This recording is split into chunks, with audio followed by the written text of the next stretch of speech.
In this video, we will show you how to use the Promira Serial Platform with the Control Center software to execute a batch script designed to turn on and off LED lights on an activity board.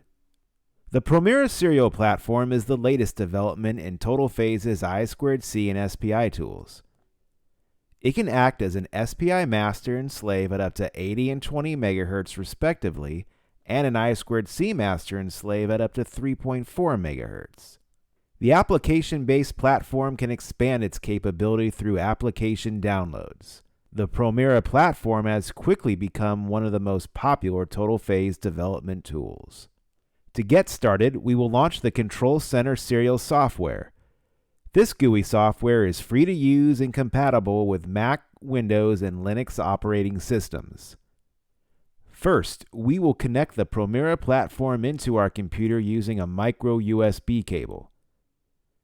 To connect to the software, we will go to the Adapter menu and select Connect. We can select the Promira platform to connect.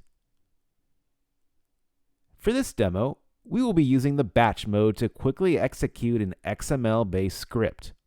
Next, we will connect the Promira platform to our I2C SPI activity board using the 10-pin ribbon cable. Then we can supply power to the board by selecting the Target Power option under the Adapter menu. Notice that the power light on the board is now illuminated and the transaction log shows that we have enabled power. Now we are ready to load our saved batch script. Simply select the Load button and select the file. Then click the Execute button and watch as the transaction log displays the executed commands in real time.